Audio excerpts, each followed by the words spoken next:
Oiseau force de l'esprit. Bonsoir et bienvenue, c'est Pendant le 20h. Témoins silencieux du pire comme du meilleur. Les photos nous parlent autant qu'elles nous racontent. C'est d'ailleurs la mission du Centre méditerranéen de la photographie. Son directeur Marcel Fortigne est notre invité.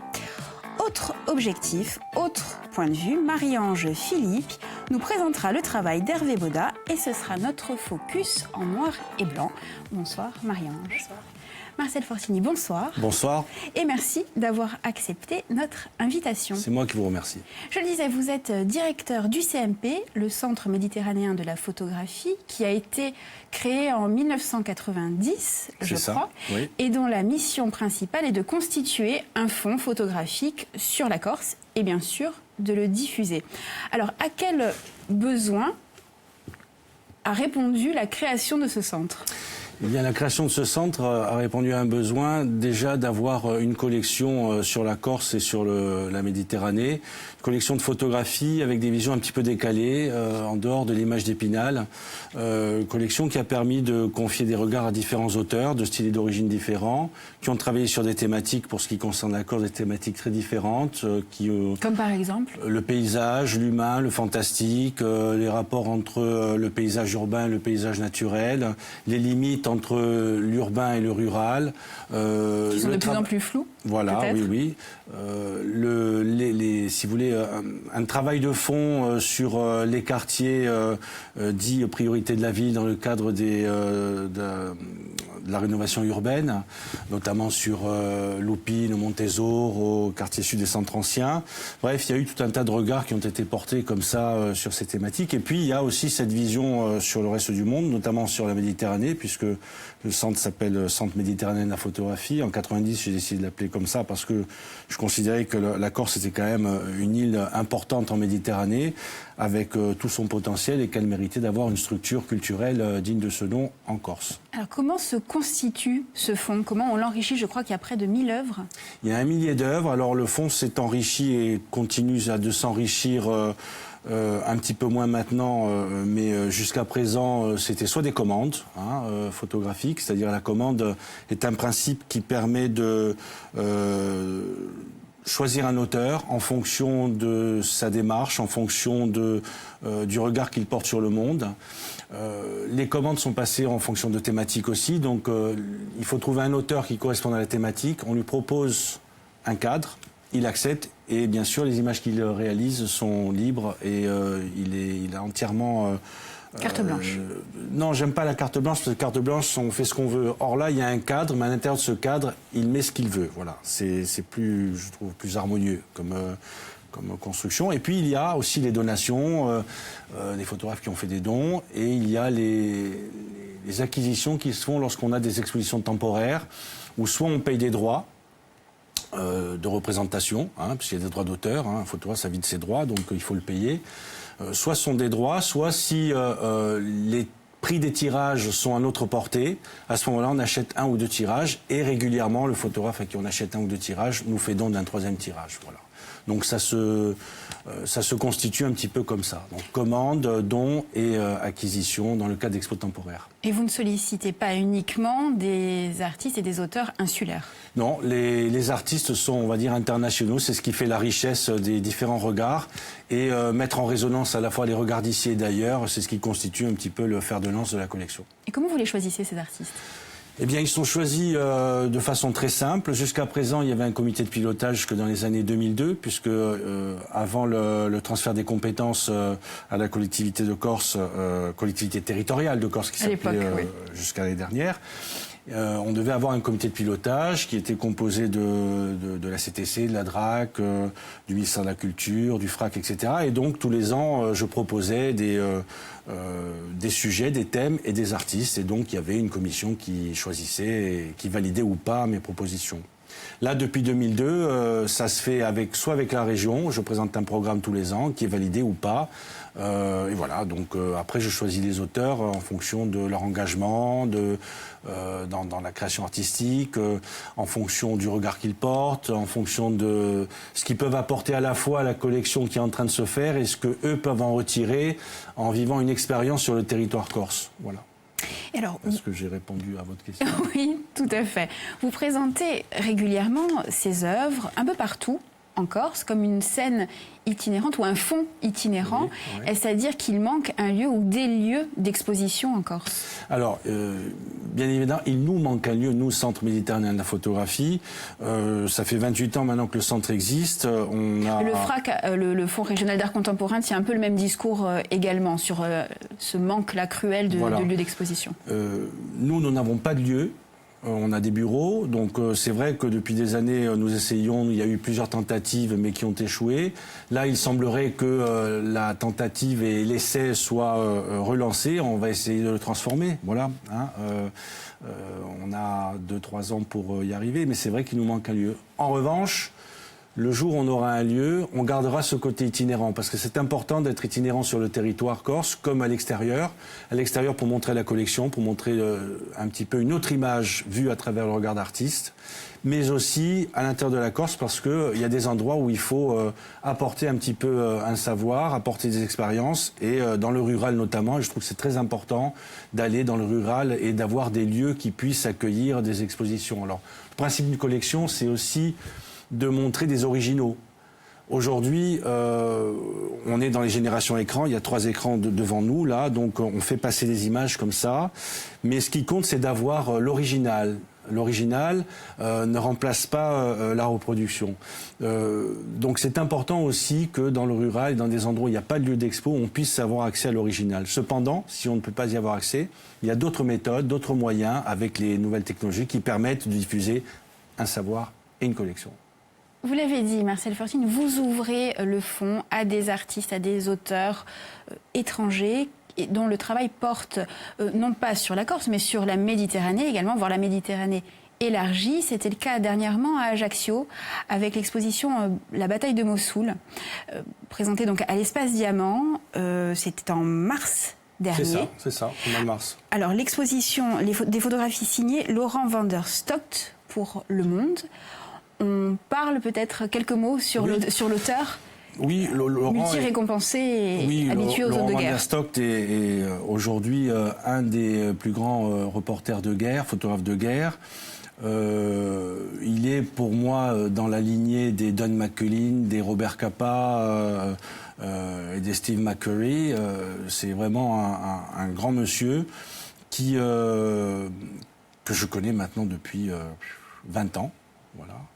Et je l'ai connu pour des sujets de photographie de guerre. Donc c'est quelqu'un qui a un regard juste, qui va à l'essentiel et qui en même temps donne la parole aux gens qu'il photographie. Parce que c'est ça en fait. Ce qui est important, c'est de donner la parole à toutes ces personnes. D'ailleurs, dans la bataille de Mossoul, on voit beaucoup la population. Oui. Il y a les forces spéciales, bien sûr, du Major Salam, mais il y a aussi toute la population. Il y a ce rapport de la population au territoire, cette proximité qu'il a et le regard très pointu, très acéré et très juste fait que c'est un travail qui, à un moment donné, permet de dire c'est incroyable ce qui se passe. Et nous, public, extérieur, on ne pourra jamais dire on ne savait pas, quoi. C'est pour ça que vous avez choisi cette exposition en particulier? Oui, parce que c'est quand même un événement important, ce qui s'est passé en Irak à Mossoul. Et puis avec Daesh, on est quand même, pas plus tard qu'il y a quelques temps, il y a eu d'autres attentats. Donc c'est un des devoirs de la photographie et de la presse et du photojournalisme, parce que le photojournalisme, c'est quand même la photographie et le texte qui sont imbriqués l'un dans l'autre. Et c'est aussi aujourd'hui une façon de, non pas de dénoncer, mais comme je vous l'ai dit, de dire on ne pourra jamais dire qu'on ne savait pas. Voilà. Laurent a été un des premiers photographes à avoir découvert qu'il y avait l'utilisation de gaz sarin il y a 2 ans, 3 ans en Syrie. Ça a été prouvé encore qu'il y a eu de l'utilisation des gaz il y a pas très longtemps. Donc il y a une utilité, si vous voulez, à un moment donné, à choisir de présenter ce genre de travail-là, cet engagement d'un photojournaliste sur ce territoire-là et sur ce thème-là, parce que c'est important, c'est un des rôles de la photographie, quoi. Par rapport aussi à la presse papier disparaît, on a la presse web, on ne sait plus trop si les images que l'on voit sur le web sont vraies ou fausses, avec les fake news, il y a énormément de manipulations. Or là, avec Laurent et d'autres, comme Patrick Chauvel, comme d'autres photographes dont les noms ne viennent pas à l'esprit parce qu'ils sont nombreux, on sait que lorsque ces gens-là sont sur le terrain, ce qu'ils montrent, c'est vrai, quoi. Et par rapport à la presse écrite, le photographe, lui, il n'a que les images, entre guillemets, pour dire les choses. Donc, il doit être très près, en contact direct avec la réalité. Marcel Fortine, j'aimerais qu'on revoie la photo de l'affiche de cette exposition. Voilà, la photo, elle a été prise à Mossoul le 19 mars 2017. Nous sommes dans un immeuble aux portes de la vieille ville. On voit là le soldat, c'est Ali, un officier radio de la division de réaction d'urgence pendant une attaque des combattants de Daesh. Ali sera d'ailleurs blessé à la fin de cette journée. Si on le sait, c'est parce que le photographe nous a donné cette note d'information. On doit vous poser la question très régulièrement, mais je n'y résiste pas. Cette photo, elle est très belle, mais est-ce qu'elle est trop belle ? Est-ce que l'esthétique, l'esthétisation de la guerre, de la violence a un impact sur la photo ?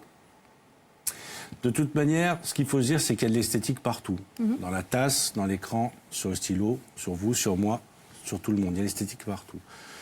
En revanche, c'est l'esthétisme. C'est l'usage qu'on en fait qui est peut-être dommageable. Or là, c'est le regard que porte le public qui va aller chercher ces trop... Ça peut être gênant.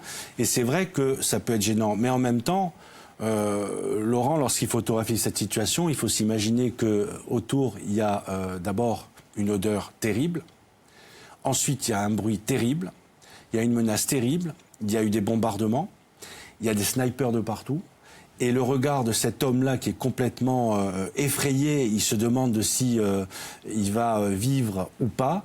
Donc là, on est au-delà de l'esthétique. Alors bien sûr, lorsque on est dans une salle d'exposition, qu'on regarde ces images un peu à froid, on peut penser ça. C'est d'ailleurs un petit peu l'ambiguïté du travail de photojournaliste, puisque le photojournaliste fait des images pour la presse. Il ne les fait pas pour une exposition. Or là, lorsqu'on construit une exposition avec un reportage de photojournaliste, on voit différemment la composition de l'expo. Et donc, il y a une suite logique d'images et obligatoirement, il faut qu'il y ait des mini-légendes qui accompagnent ces photographies-là. Donc, on ne peut pas empêcher le public de dire c'est trop esthétisant parce qu'il y a un côté gênant, parce qu'à un moment donné, la réalité va dépasser la fiction. C'est peut-être aussi pour ça. Mais bien évidemment, il y a de l'esthétique de partout. Est-ce qu'aujourd'hui, en Méditerranée et en photographie en particulier, ou plutôt, est-ce que la photographie et la Méditerranée riment-elles obligatoirement avec le pire de ce que peut produire l'humanité ? C'est une question qui mérite réflexion, qui mériterait plus de temps. Mais bien sûr qu'aujourd'hui, on a quand même, dans ce monde de l'image, ce siècle de l'image, qui est présente partout. Aujourd'hui, c'est les migrants, la Méditerranée, c'est justement, est, comme on dit, entre guillemets, le berceau des civilisations occidentales et proche-orientales, bien sûr. Mais c'est vrai qu'il se passe énormément de choses et on ne peut pas faire l'impasse là-dessus. Alors c'est vrai que lorsqu'on fait une programmation, moi je vais plutôt aller vers une utilité, si vous voulez, pour faire en sorte que les mentalités bougent, que le curseur bouge, que ça fasse réagir un petit peu à la fois le public, mais aussi les politiques.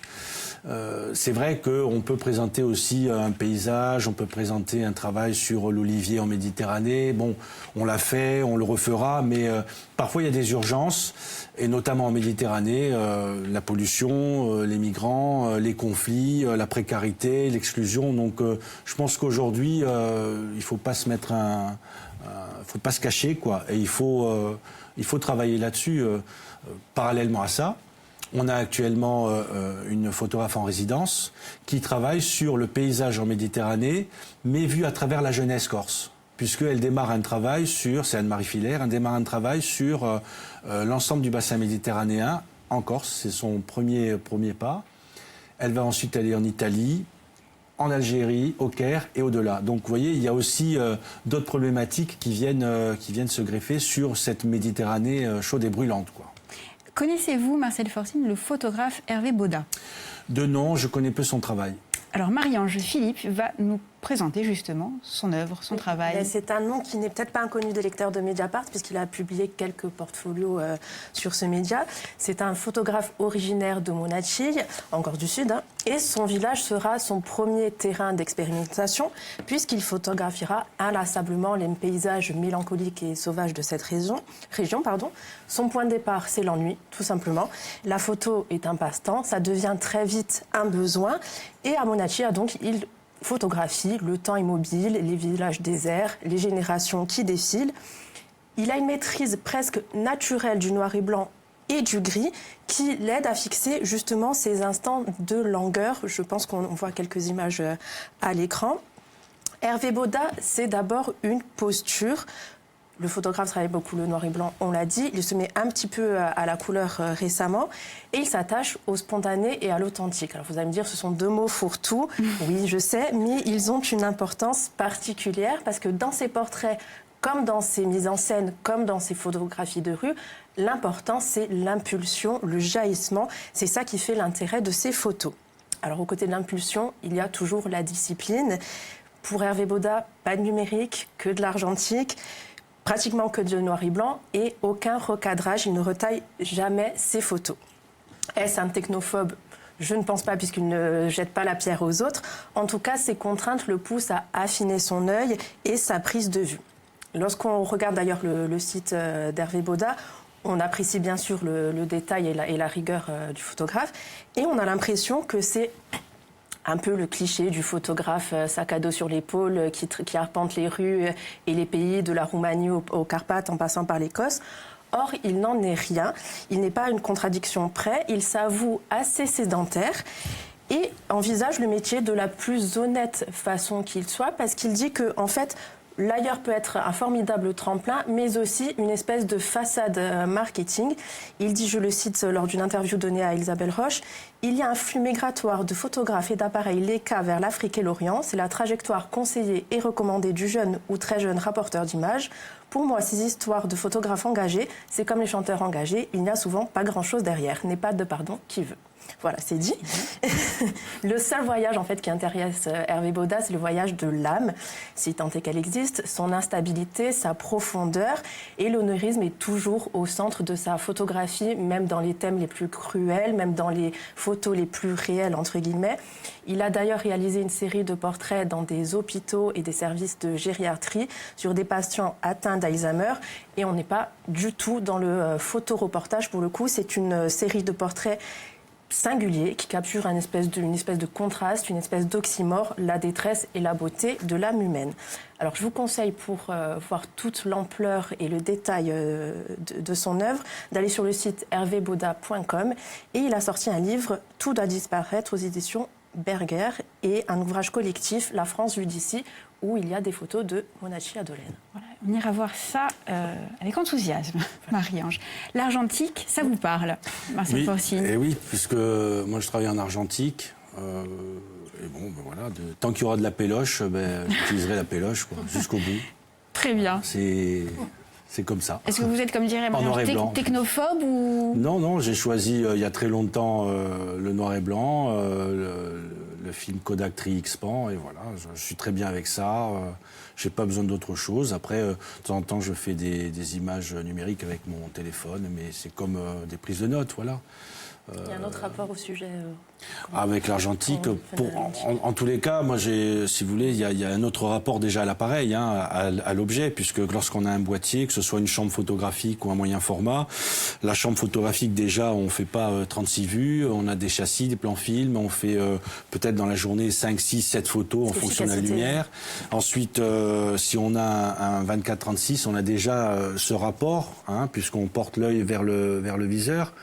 Et on fait jamais tout de suite ça, quoi. Aujourd'hui, le numérique, on photographie, puis on regarde tout de suite ce que ça donne. On fait beaucoup d'images. C'est un autre rapport.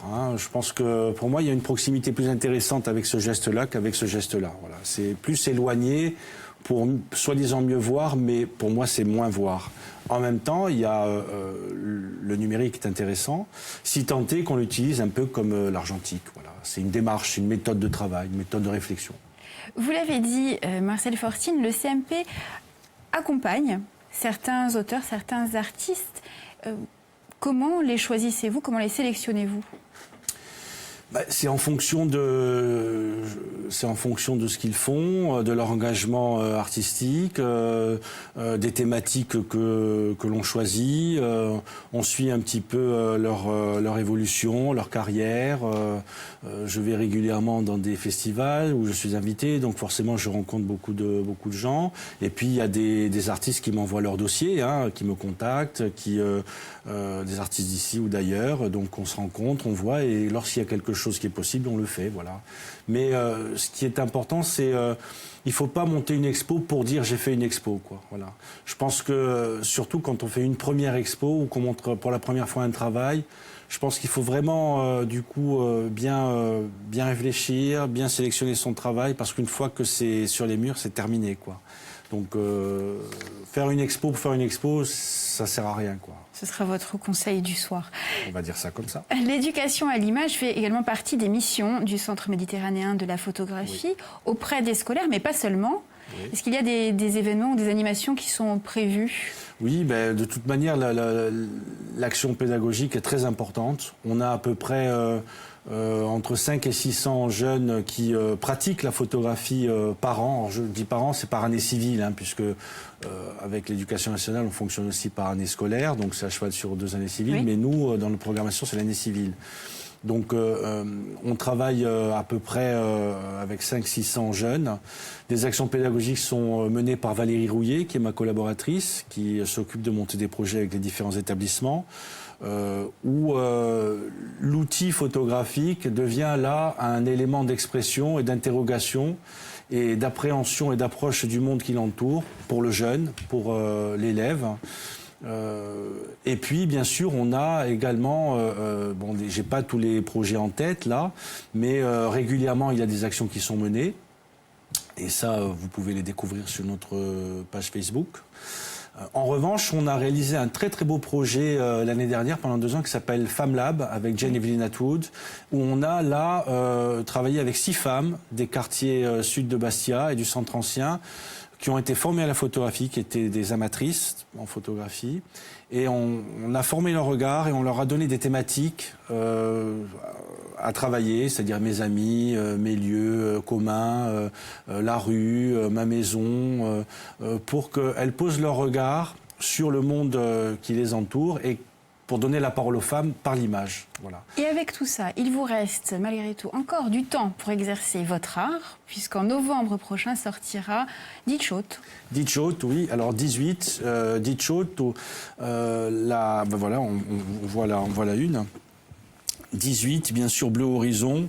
Un travail de mémoire. Un travail de mémoire, 18 en chiffres, pour que tout le monde puisse se l'approprier, italien, allemand, anglais, français, turc, etc.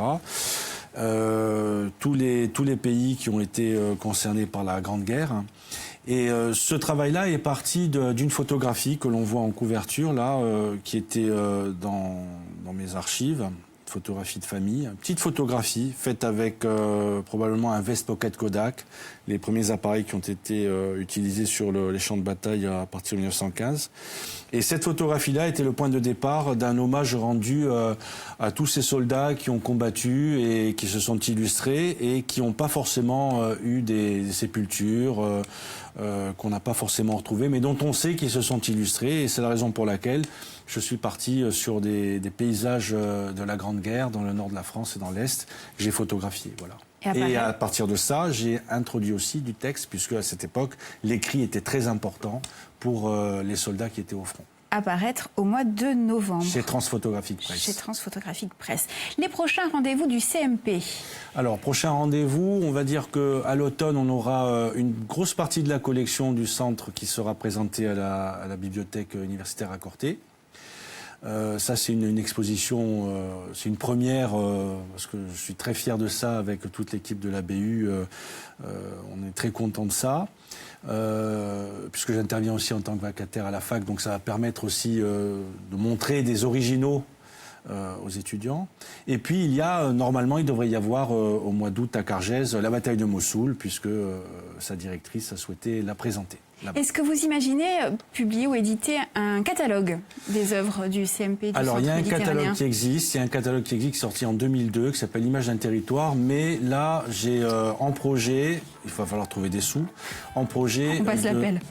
Pardon ? On passe un appel, du coup. Voilà, oui, bien sûr, un projet d'éditer une collection de petits livres, bon marché, qualité d'impression très bonne, pour chaque mission qui ont été réalisées depuis les débuts du CMP. Marcel Fortine, merci de nous avoir accompagnés durant cette émission. Revenez nous voir quand vous voulez. On invite nos téléspectateurs à suivre l'actualité du Centre méditerranéen de la photographie, parce qu'il est un peu partout en Corse et c'est tant mieux. Marie-Ange Philippe, merci beaucoup. Merci à très bientôt. À bientôt. Pendant 20h, c'est fini pour aujourd'hui, mais ça continue en replay sur Internet. Merci de nous avoir suivis. On se dit à très bientôt, dès demain d'ailleurs, toujours sur France 3 Corse via Stella. Merci beaucoup.